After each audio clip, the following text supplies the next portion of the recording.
Hola, buenas noches. Buenas noches a todos. Quería agradecer fundamentalmente al Centro Cultural de la Cooperación esta posibilidad de conversar un poco con ustedes. Juan Carlos, que hace la representación formal en esta noche, y con él a todos quienes forman parte de este instituto, de este centro de cooperación, que ya nos ha permitido en otras ocasiones estar aquí, y fundamentalmente al compañero presidente Rafael Correa, cuando presentó su libro hace un par de años, ¿no? También, obviamente, mi saludo al embajador de mi país, a Wellington Sandoval. Por mis actividades artísticas he estado a lo largo de muchos años, desde el año 78, en contacto, no muy cercano, afortunadamente, con muchos embajadores de entonces, a los que uno tenía que correrles, más bien, no acercarse a almorzar, como me invitó ayer, y decía correrles porque de lo contrario ellos lo perseguían. Esto ha sido muy común, nos pasó en San José de Costa Rica en el 85. El embajador de León Febres Cordero, presidente de entonces, hizo una formal denuncia de lo que habíamos dicho. Y bueno, nos tocó bordear fronteras para poder llegar en paz de la persecución del que supuestamente debía protegernos. Pero en Buenos Aires y en Argentina no tiene mayor sentido hablar de persecuciones, de torturas, porque aquí desgraciadamente se hizo el epicentro de ese dolor infame contra el continente. De ahí que, cristiano o no cristiano aparte, yo tenga que felicitar al pueblo argentino, quizá no por la muerte, pero porque ya no exista Jorge Rafael Videla. De eso nos enorgullecemos todos, que haya pagado un poquito al menos.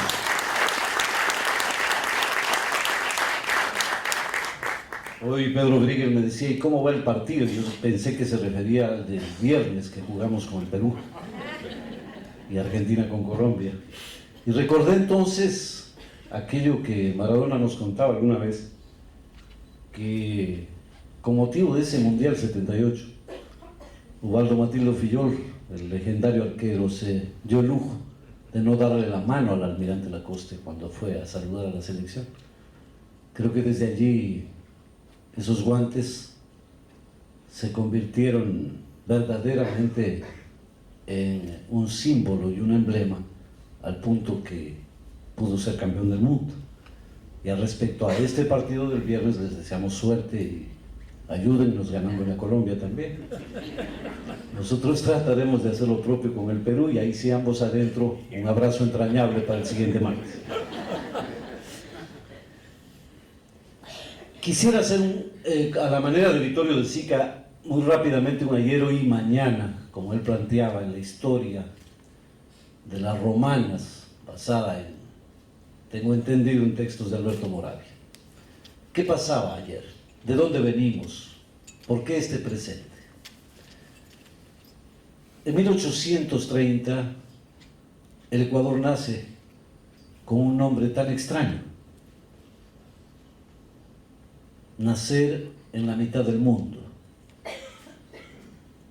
Ya les comenté a muchos de ustedes, con motivo de una conferencia anterior, que cuando hacía una conferencia en Ginebra, alguien me dijo, pero solo a ustedes se le ocurre nacer en una línea imaginaria. Nada más extraño, o sea, ¿qué mismos son entonces? Y somos eso, el fruto del apetito voraz de algunos militares que, como Juan José Flores, se adueñaron de esa parte previo, un asesinato que todavía debería ser investigado, pese a que han pasado tantos años. El del mariscal Antonio José de Sucre, asesinado en Marruecos, cuyo responsable directo fue ahorcado en 1842, pero que se llevó a la tumba, como él mismo lo dijo: puedo yo perder la vida, pero la de mi familia no. Y a mí me ordenaron un par de gentes que aún en el patíbulo no puedo decir quiénes son, por el riesgo que corre mi descendencia. Ese hombre era Apolinar Morillo, y los nombres de Obando y Flores, Juan José Flores y José María Obando, quedaron latiendo Pero como siempre ahí empezó quizá una de las crisis mayores de América Latina y de mi país, y es que la impunidad se haya convertido en la columna vertebral de la injusticia. Pasó de allí a 100 años con el asesinato del mayor republicano nuestro, el general Eloy Alfaro, y casi se concreta el 30 de septiembre del 2010 cuando se intentó asesinar a Rafael Correa Delgado. Siempre ha sido la impunidad. Y por eso es que la memoria debe ser fervientemente convocada, la memoria y la justicia. De lo contrario, solo es un recuerdo. Ustedes saben mucho más de eso que nosotros. Y nosotros aparecemos entonces cuando el sueño bolivariano se extingue. En 1828, una mujer se acercó y le dijo al Libertador: Dios te bendiga, fantasma. Y quizá esa frase nos puede llevar a mirarnos, a ver qué espectro somos, fuimos. Ya en el caso del marxismo ha habido un debate profundo, Foucault y Derrida particularmente, el uno negando toda resurrección, Foucault, y Derrida en esta convocatoria de los espectros, la fantología como la ha llamado. ¿Cómo eso opera en nosotros? Con el riesgo inmenso de que la resurrección, la exhumación se convierta en resurrección, esta en fetiche, este en afiche, este en discurso y lo otro en olvido. Nosotros convocamos desde el día 15 de enero del 2007 a través del discurso de Rafael Correa Delgado a ajustar cuentas con la historia y a decir, como lo mencionó él con tanta fortaleza, que a nadie le quepa duda, este proceso es bolivariano y alfarista, en referencia precisamente al Libertador y a Eloy Alfaro. No es solo un emblema, no es un lema. Aquello que en el 18 Brumario de Marx se citaba, que Marx citaba, como una necesidad fundamental de que los pueblos levanten y exhumen banderas hasta poder tener las propias, no es inexacto, no es que es un nuevo fantasma que recorre América, pero es absolutamente necesario legitimarse en esas banderas que habían sido arriadas, escondidas. Imagínense, por ejemplo, que hasta 1910 estaban escondidos los restos del mariscal Antonio José de Sucre. Fue el general Alfaro quien precisamente encabeza ese descubrimiento para que se instalen para siempre en la Catedral de Quito. Y eso no es un descanso, no es descansen en paz. Y ahora estoy en un hotel frente al cementerio de la Recoleta y me despierto leyendo descansen en paz. Yo creo que no es ese el sentido de la historia. El sentido de la historia es permanecer, estar vivo, independientemente de cuántos años de desaparición física existan. Y esto no es una poesía, no es un emblema ni una consigna. Esta es la fuerza que anima a un pueblo. Si no es vindicada la condición nacional, muy difícilmente se puede establecer los lazos de fraternidad y del corazón como los que hoy, afortunadamente, la Revolución Ciudadana ha tejido con nuestro pueblo. Y los ha tejido pese a todas y cada cual más feroz oposición. Hay temas que nos parecen complejos de analizar de ese pasado. Pero el corralito de ustedes fue casi un juego, independientemente de la economía y de la geografía de cada país respecto a lo que nos pasó. Para un país tan pequeño de 260.000 kilómetros cuadrados, la expoliación, la usurpación de 10.000 millones de dólares es casi todo lo que había. Y eso lo permitió la democracia cristiana, la socialdemocracia, aupadas, unidas a la derecha tradicional y al silencio conventual de las mismas embajadas que fueron corresponsables del asesinato de Eloy Alfaro hace 101 años. Nos vaciaron el país, pero además de las arcas le vaciaron la conciencia y la esperanza. 3 millones de personas se fueron. Se decía entonces que solo de Cuba había migración gigantesca.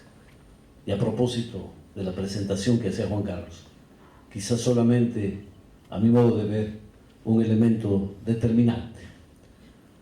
No es con el comandante Hugo Chávez, es con Fidel Castro que empezamos. El comandante es también fruto de esa lucha. Y Fidel Castro enarbola esa primera gran resurrección, ya que estamos hablando de la fantología, la gran resurrección del espíritu latinoamericano por enfrentar a los imperios, así en plural. Es entonces cuando nosotros develamos la maquinación de la banca, unida a sectores de la prensa, ya era hija esta de la anterior, contubernios, constituciones al servicio. Y se hacía de tal naturaleza este enredo, poniendo candados constitucionales de diversa clase, para evitar, como en los nudos ciegos que se hacían sobre los cordones de los zapatos, que solamente de un tajo, de un machetazo se los pueda liberar. Y tenía que ser así. A la expoliación. Imagínense ustedes 300, me decía José Torres, que está aquí, diputado asambleísta alterno nuestro, por los migrantes de América Latina. Él me decía, no se ha hecho una contabilidad de los suicidios de aquellos jubilados que perdieron todo por ese atraco, el mayor atraco de la historia republicana al ahorro privado. Y por supuesto, la conversión de deuda pública para satisfacción de los intereses de esa oligarquía que es lacaya en lo externo y arrogante en lo interno.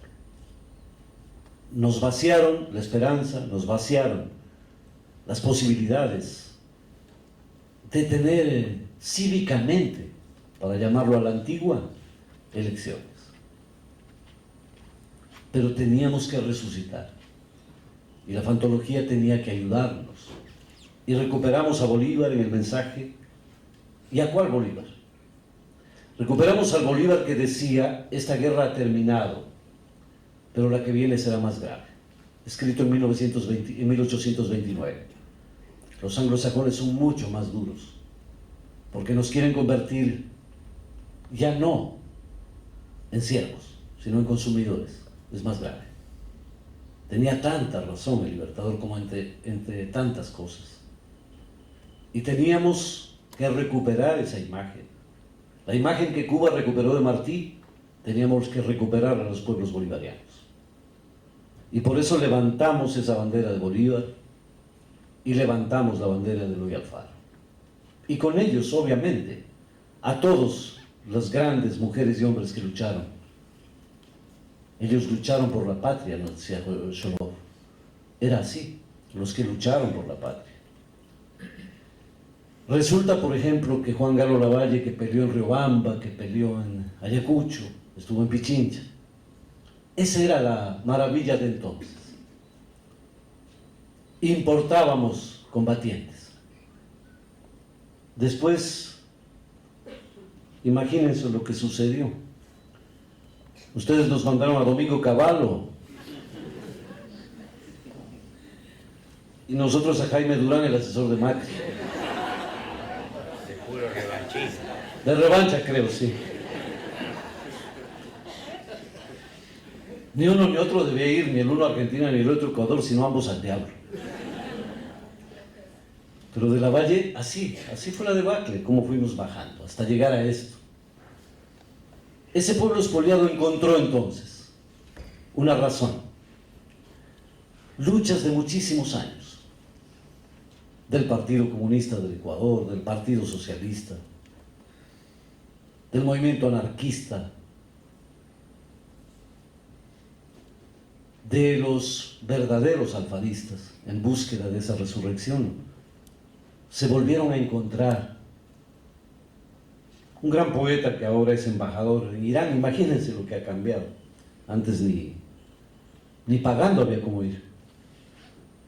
Humberto Vinuesa decía, me llamaba en esos años 80, 81 y me decía, siquiera juntémonos para llorar, hermano.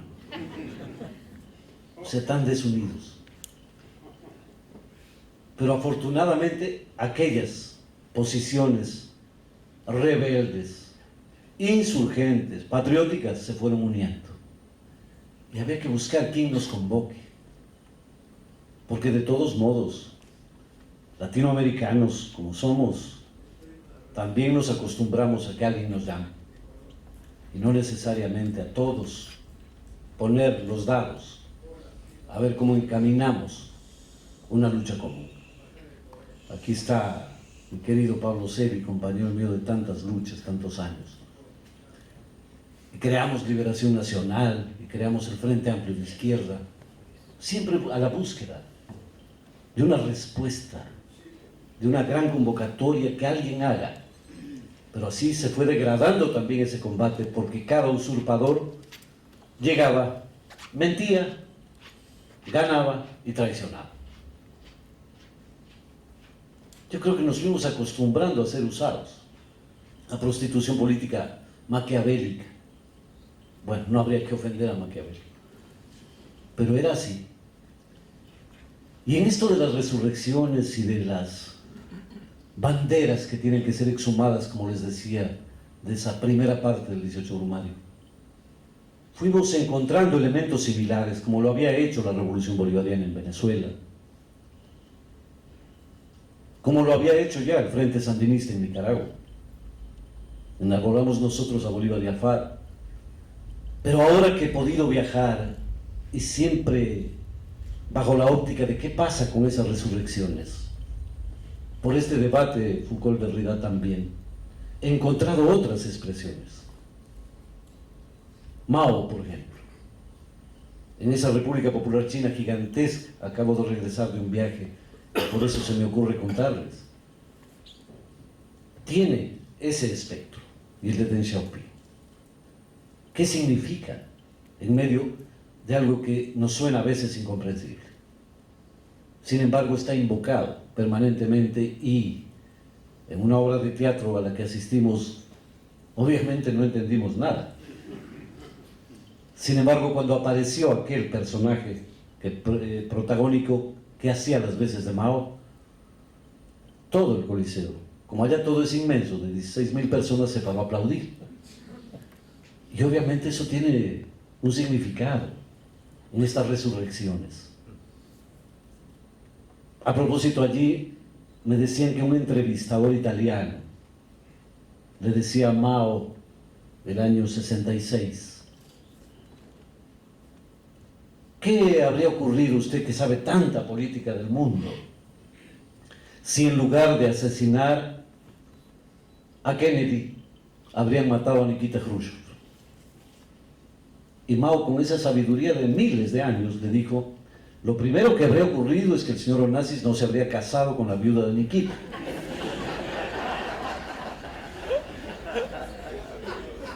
A propósito de la recuperación de estas imágenes.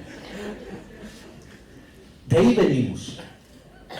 La lucha encadenada a salvar un tema que parecería para todos como que no es fecundo en su profundidad, y que es la patria.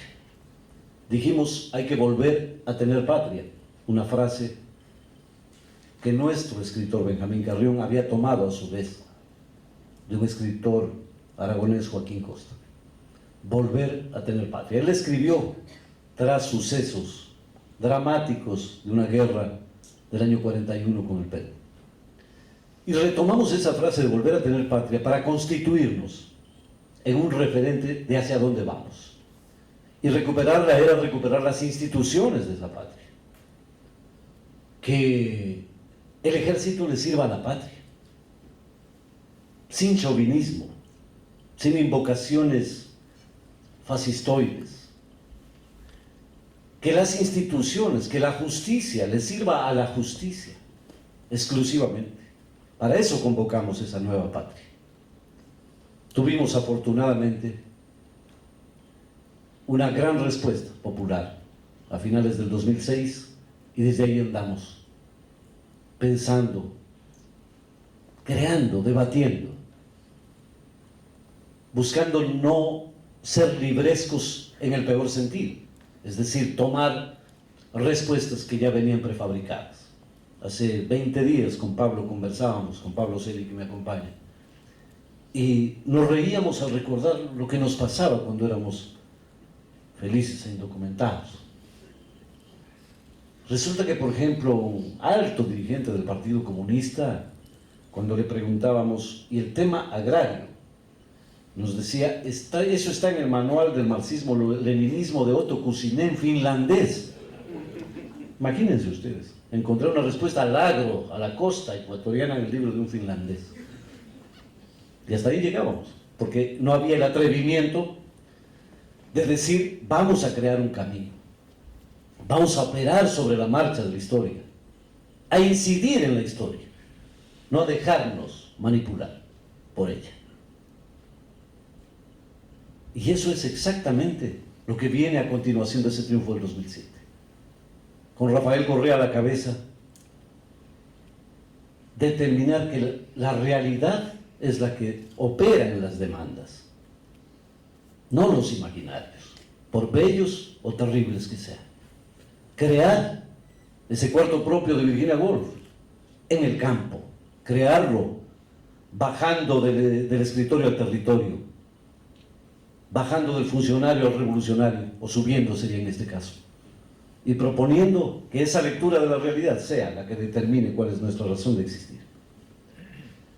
¿Y quién era entonces Rafael Correa? A caballo entre la teología de la liberación y Antonio Gramsci. Es un personaje extrañísimo si lo vemos desde una luz histórica.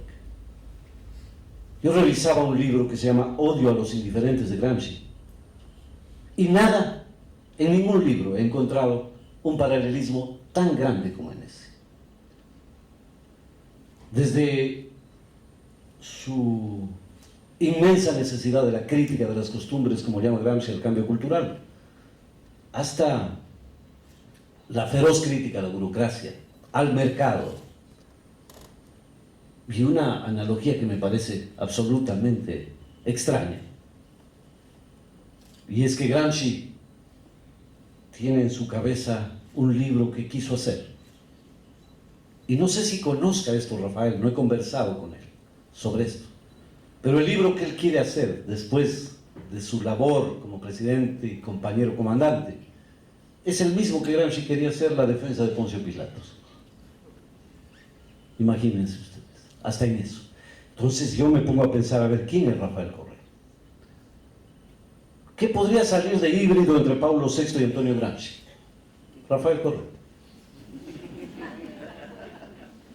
Es extraño pensar. Cuando yo le decía, estoy trabajando con esta gente, y me decía, hermano, si te asesoras con comunistas y cristianos vas bien. Ese es el tema, hermano. Porque decía, solo un inmenso militante puede asemejarse a un misionero en su pasión por los pobres. Porque aquí lo primero es la lucha por desterrar a la miseria. Esa es la lucha fundamental. Y ese discurso puede tenerlo cualquiera. Los socialdemócratas también lo tenían y los socialcristianos también lo tenían en el Ecuador, es decir, la extrema derecha. El problema es cómo, a través de qué mecanismos. Y les voy a ilustrar algo reciente para que vean ustedes los mecanismos con los que actuamos. Esta, una decisión ni siquiera tomada en buró político, sino exclusivamente por Rafael Correa, por la rapidez de los acontecimientos. El candidato opositor de la derecha dijo, es necesario que el bono, que es un bono de subsidio, un bono solidario, pase de 35 a $50. E inmediatamente sus votos subieron, su intención de voto. Al siguiente día Rafael Correa se la devolvió y le dijo, encantado, pero con un impuesto a ustedes, los banqueros. Ustedes van a pagar los $15. Ya se han beneficiado toda la vida y siempre socializaron las pérdidas. Ahora vamos a socializar las ganancias y ese excedente es de los pobres del Ecuador. Así que los votos que tenía los volvió a perder ese candidato. Leía yo un libro de Humberto Eco que dice, caminaba por Nueva York, tomé un taxi y el taxi pakistaní me dijo, ¿de dónde es usted? Italiano. ¿Y están en guerra con quién? No, no estamos en guerra. ¿Quiénes son los enemigos? Bueno, este momento no. ¿Cómo que no tienen? Entonces, ¿para qué sirve? Imagínense ustedes, para un pakistaní que alguien no tenga enemigos. Y entonces Eco hace una, diría, reflexión sobre esa naturaleza de la pregunta y dice, pero es verdad, pues, hay que construir un enemigo. Quizá faltaba quien le diga y le asesore, es Berlusconi, pues. ¿No es cierto? Ese es tu enemigo. ¿Quién es nuestro enemigo? Más allá de las embajadas, el enemigo hoy, el que da la cara, con careta por supuesto, es un sector poderosísimo de la prensa. No, no estoy hablando de aquí, de allá, digo. Y entonces, ahí se refugia una derecha recalcitrante, torpe también, porque todavía tiene la enjundia de la aristocracia venida menos y al mismo tiempo la arrogancia del banquero. Mezcla esas dos cosas y cree que la democracia no sirve cuando gana Correa, pero van 9 veces que gana Correa.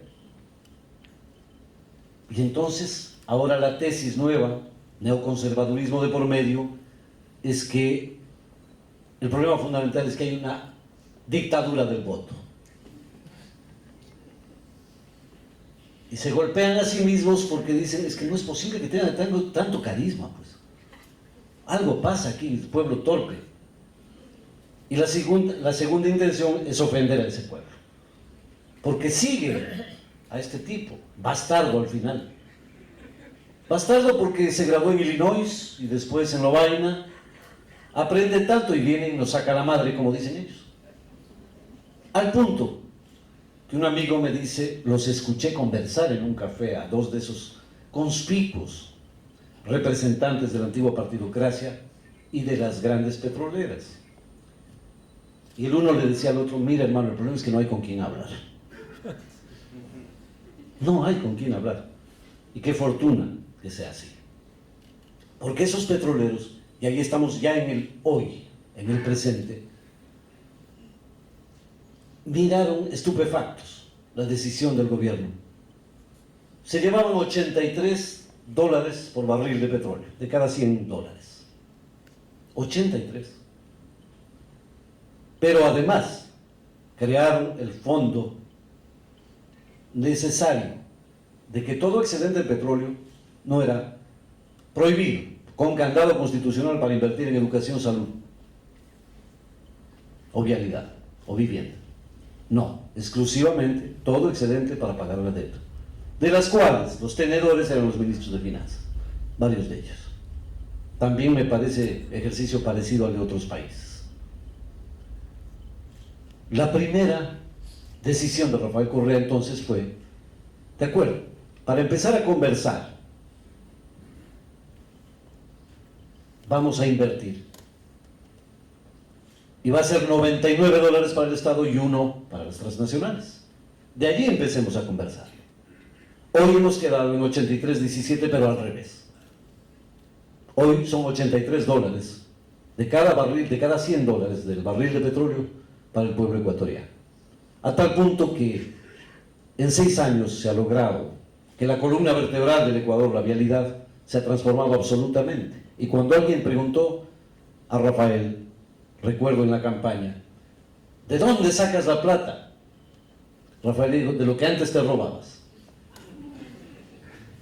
Y es así, porque ahí está, y por eso es que no llegan a entender a plenitud qué es lo que pasó. ¿Por qué puede, después de 6 años, en un país de tanta complejidad e ingobernabilidad, como lo llamaban, tener este momento el 80% de aceptación? 6 años después. Y que hayamos ganado 100 de 137 asambleístas a la Asamblea Nacional. Y que ahora se ponen a temblar, porque en un reciente discurso dijo, como suele operar Rafael, este es mi último periodo. Y al ver las miradas de satisfacción de la prensa dijo, salvo que me moleste. Y entonces otra vez el temblor. Como el por ahora de Chávez. Sí. Y otra vez el temblor. Y está de por medio este presente, donde, no como ejercicio arancelario, de consumo, de exportación, se invocó la patria grande como una necesidad fundamental, emblemática de continuar el pensamiento libertador, pero evidentemente de crear un poder lo suficientemente fuerte, como lo soñó Bolívar y como lo soñó San Martín, un poder capaz de enfrentar los rezagos de un imperio que evidentemente tiene una fortaleza no inextinguible, pero que va en el coletazo a saber a dónde vamos a parar. Y por eso su irradiación de hoy en torno a Alianza del Pacífico, bloquear Mercosur y todo ese espíritu, una vez más, disgregador. Los problemas. César Vallejo decía, cuídate España de tu propia España. Y Alfredo Zitarrosa nos decía, un traidor puede con 1000 valientes. El problema fundamental también está allí. ¿Quiénes se han enquistado y los apóstatas? Los que se han enquistado y que llegaron por la ventana, tratando de cosechar contratos petroleros, contratos mineros, de los que hay que cuidarse. Y los otros, los que pensaban que el privilegio de haber estado desde el inicio era un salvoconducto para la imaginación maravillosa de su egolatría. Pero como el camino no va por ahí, nos enfrentamos finalmente. Y decidieron que la ultra izquierda tenía que separarse del gobierno, porque este es un gobierno reformista con las justas, y decidieron ir por su propio camino. Los herederos fracasados de las grandes estirpes revolucionarias nos enfrentaron. Y digo fracasados de las grandes estirpes porque un día se llamaron maoístas, pero desertaron de Mao y se refugiaron en Heber Hoxha, imagínense, de Albania. Ese era el líder. Y cuando desertaron de Hoxha, empezaron vituperiando toda la historia de la Revolución Universal, a hacer un discurso resplandeciente en su antiimperialismo y absolutamente coligado a la derecha a lo largo de 30 años, es decir, un voto permanente junto a esa derecha oligárquica a la que supuestamente extorsionaba. La derecha muy feliz pagaba la extorsión y los usaba. Bingo, completo. Y esa ha sido una de las fuerzas que hoy, inmiscuidas a través también de ONGs, ha trabajado en el campo, en la ruralidad, para levantar a un movimiento indígena que no es monolítico. Ahí están quienes pensaban que el indigenismo era una ideología. Nada más lejano aquello. La población emblemática del indigenismo ecuatoriano es Otavalo. Y en Otavalo, ¿qué pensarían acaso? Que a las puertas de la entrada a Otavalo las clases sociales se difuminaban y ya no había ni castas ni clases y que se pasaba a observar un pueblo homogéneo, monolítico. No. Al punto que de allí han emergido, han surgido quienes, al no poder dar una batalla ideológica, se han escondido en una lucha étnica que francamente es profundamente reaccionaria. Una de esas líderes incluso se enorgullece hoy de haber pertenecido durante muchos años a la Fundación Hans Seidel de la Alemania, fundación que aupaba a Arena. ¿Recuerdan a Arena? Le mataron finalmente a Monseñor Romero, y cuyo máximo dirigente en América Latina se llama Juan Claudio Hoffmann, hijo del que bombardeó Guernica. Así de simple. De allí vienen esas huestes, de allí y de otros orígenes. En algunos casos ni siquiera hay perversidad, solo una especie de pecado que es casi imposible de ser confesado, que es la envidia de no haber sido, como el bolero, ¿no?, de Roberto Ledesma, de no haber sido y no ser. Y entonces ahí están quienes se otorgaban, como Teodoro Petkov o Pompeyo Márquez en Venezuela, la condición de ser los designados para la revolución, cuando la revolución se haga por telegrama, naturalmente. Porque no puede ser ni que un soldado como Chávez, y mucho menos que un cristiano como Correa, graduado en Lovaina o en Illinois, venga a dirigir lo que nosotros debemos hacer.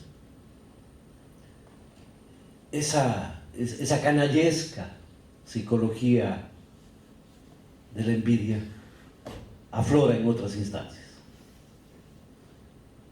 Pero bueno, que sea Lacan el que los defina. Yo no soy psicólogo, yo los enfrento, yo no los curo, no estoy para eso.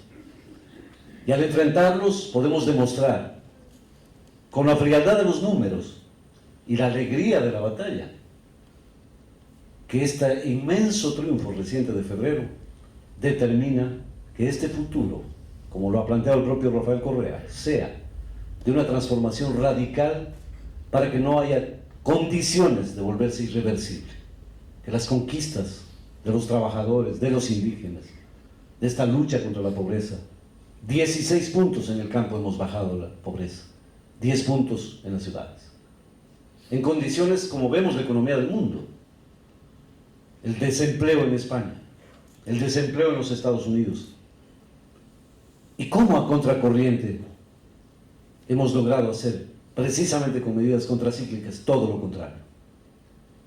Y una vez más dicen entonces, es por el precio del petróleo.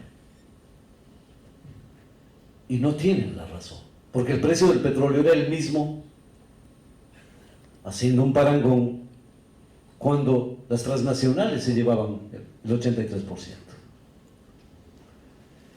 Hemos ahorrado en algo que Atilio conoce y que es ejemplar para América Latina, el tema de la deuda externa, aquella que fue considerada ilegítima, aunque haya sido legalmente constituida, pero ilegítima, y logramos adquirirla al 30% de su valor, al punto que desde el año 2009 hasta el 2030, el Ecuador, por esa negociación encabezada por Rafael Correa y nuestro canciller, ahorra $1 millón diarios hasta el año 2030. Esa es la razón, más una política fiscal donde elusores no puedan ser aupados por una coima. La hacienda más grande, para Argentina es pequeña, pero para nosotros es muy grande, de 12.000 hectáreas, acaba de ser intervenida por el Servicio de Rentas Internas, porque hay una deuda de $102 millones del hombre más rico del país. Se han hecho todos los esfuerzos para que pague, para ciertas concesiones incluso para que pague en un tiempo prudencial. Se negó. Bueno, ahora esa hacienda va a ser subastada. Porque no podemos permitir, porque el ejemplo es fundamental. No puede haber permisos, no puede haber concesiones cuando se habla de procesos soberanos, revolucionarios. Y ahí está una prueba de lo que va a ser este camino de estos próximos 4 años.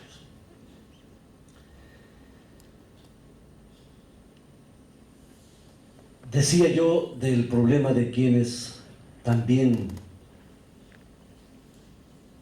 asumen ser correístas desde ayer.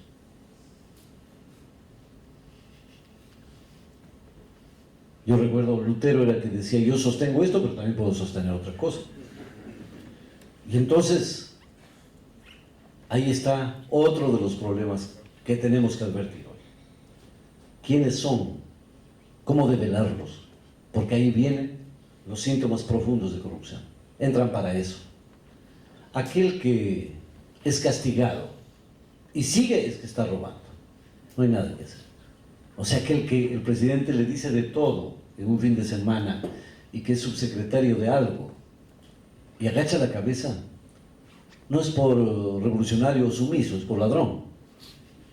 Y ahí ya tenemos que atacar. Tenemos que atacar esa situación que corroe y conforma, por supuesto, una cuña muy compleja. Decían a propósito de esto que hace poco un exdiputado del Partido Social Cristiano retiraba dinero y al salir del banco un sacapintas, como lo llaman en Ecuador, lo asaltó y le dijo, deme toda su plata. Y el tipo le dijo, tú no sabes con quién te estás metiendo, yo soy diputado social cristiano. Ah, perdón, entonces devuélvamela. Y es que así ha sido, queridos amigos, la vida como se ha manejado hoy. Marx le decía en 1883 a Engels en una carta, todo han hecho, pero no han podido lograr que se nos vaya el buen humor. Y es que eso también, luchar es difícil. Imagínense salir de esa tranquilidad de economistas, antropólogos, doctores, médicos, de la tranquilidad familiar, a ser vilipendiado todos los días y que encima la prensa diga, tienes que chupar porque tú eres funcionario. O sea, sobre la Constitución, porque se supone, de acuerdo al criterio de ellos, que Rafael Correa tiene que resistir todo porque el pueblo votó por él. No importa que le menten la madre, los hijos y todo. Entonces, hay que aprender, y nos ha tocado, de tripas corazón se dice, buscar la manera de afrontar responsabilidades de esta clase. Comentaba yo en una exposición en México, una exposición similar, porque somos un país pequeño, tenemos que andar rondando, para exponer cuál es la naturaleza de nuestro proceso. Y yo le decía este chiste de los diputados, ¿no? Creo que es antiguo, no sé si sea ecuatoriano siquiera, pero que decía en el antiguo Congreso Nacional que fue un ciudadano común y puso el auto delante del Congreso, a lo que el policía le dijo, usted no puede parquear ahí el auto porque ya van a salir los diputados. Y el tipo le dijo, no, pero está con alarma. Ese buen humor... Es ecuatoriano, acá eso no. Ese buen humor me lo traducía un mexicano y me decía, es que así es nuestra historia. Así es nuestra historia.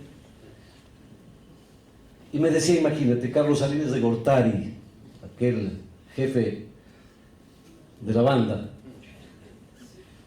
iba con su chofer y de repente atropellaron a un cerdo. Y entonces Salinas le dijo, este debe ser un animal de esa hacienda, de esa finca. Anda, averigua y qué sucede. A ver si se puede arreglar para que no haya problemas. Al final soy el presidente de México. Bueno, a la hora regresó el chofer borracho, medio desnudo, con un cigarro. Dice, ¿qué pasó? Te he esperado tanto tiempo. ¿Qué les dijiste? Lo que usted me dijo, simple y llanamente les dije, yo... Pero, ¿cómo es que estás borracho? Es que el dueño de casa me ofreció unos tragos. La señora me ofreció un cigarro y la hija... Bueno, por eso estoy un poco desnudo. ¿Pero y qué les dijiste? Que soy el chofer de Carlos Salinas de Gortari y acabo de matar al cerdo.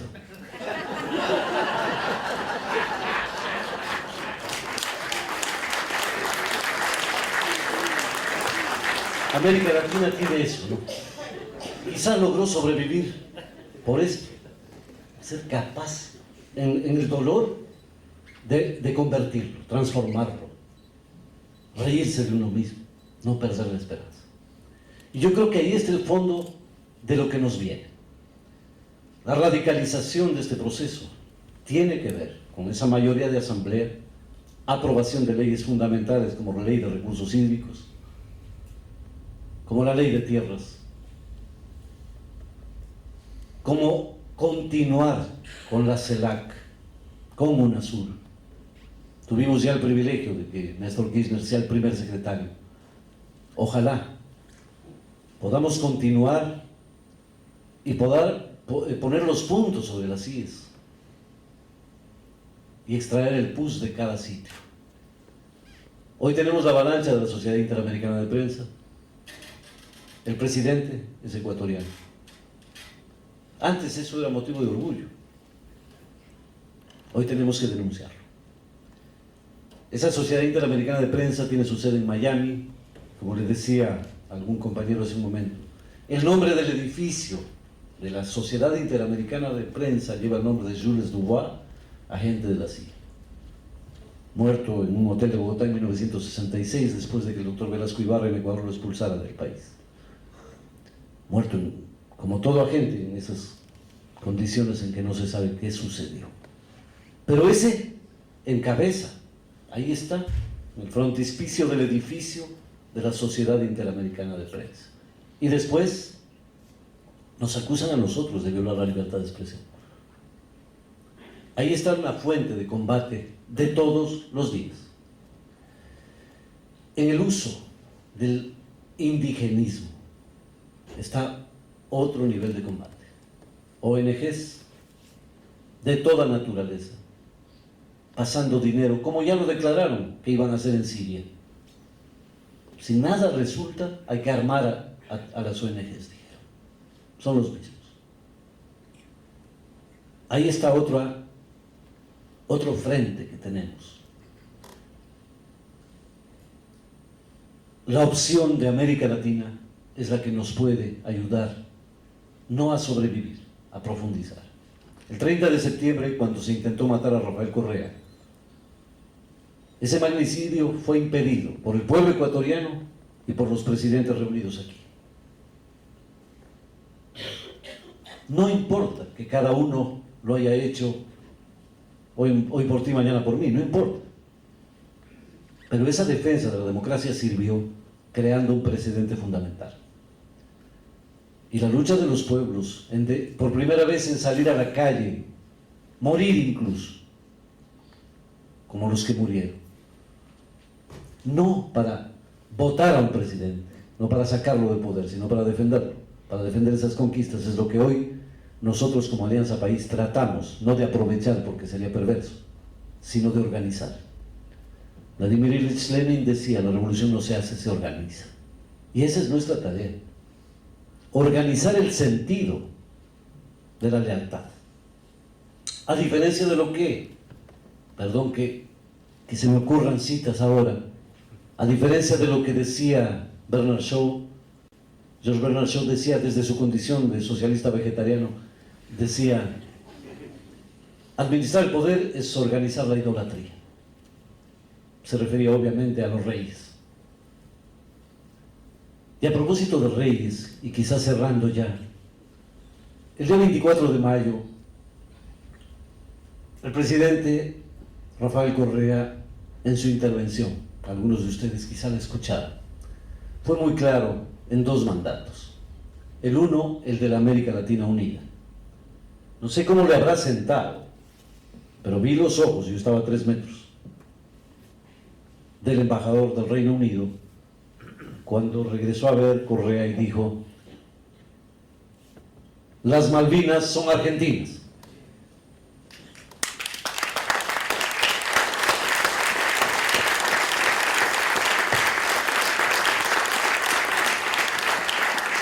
Cuando dijo que la educación debe ser gratuita, y cuando dijo también que quien hable de derechos humanos debería primero irse, no solo cerrar, irse de Guantánamo. No sé cómo quedarían esas miradas.